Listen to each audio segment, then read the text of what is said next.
आज लवकर उठून तयार झाली होती आणि छान अशी साडी घातली होती, कारण आज आहे गणेश चतुर्थी.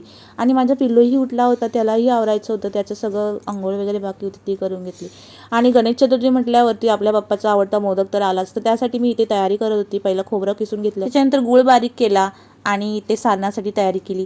इथे मी एका कढईमध्ये तूप टाकून गूळ आणि खोबरं असं मस्त भाजून घेतलं, थोडी वेलची टाकून मिक्स केलं आणि माझं सारण रेडी झालं होतं. इथे मला उकळ काढायची होती, त्यासाठी एका पातेल्यामध्ये मी थोडंसं पाणी टाकलं आणि थोडं तूप टाकून त्याच्यामध्ये पीठ टाकून घेतलं.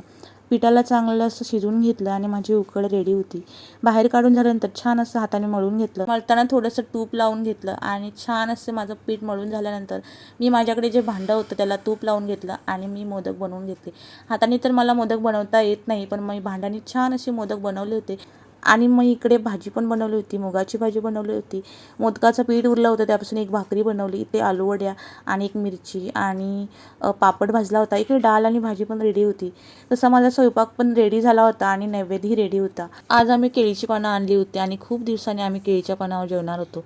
तर यांच्या पप्पांनी ती सगळी साफ करून घेतली आणि छान असं नैवेद्य दाखवून घेतला. छान असं जेवण झालं होतं. त्याच्यानंतर ढिगभर पडलेली भांडी घासून घेतली आणि इव्हनिंगच्या टायमाला रियांशने आज ना पिगी बँक ओपन केली होती. तर काय तो पैसे मोजत बसला होता. तर भेटूया पुढच्या ब्लॉगमध्ये, तोपर्यंत बाय.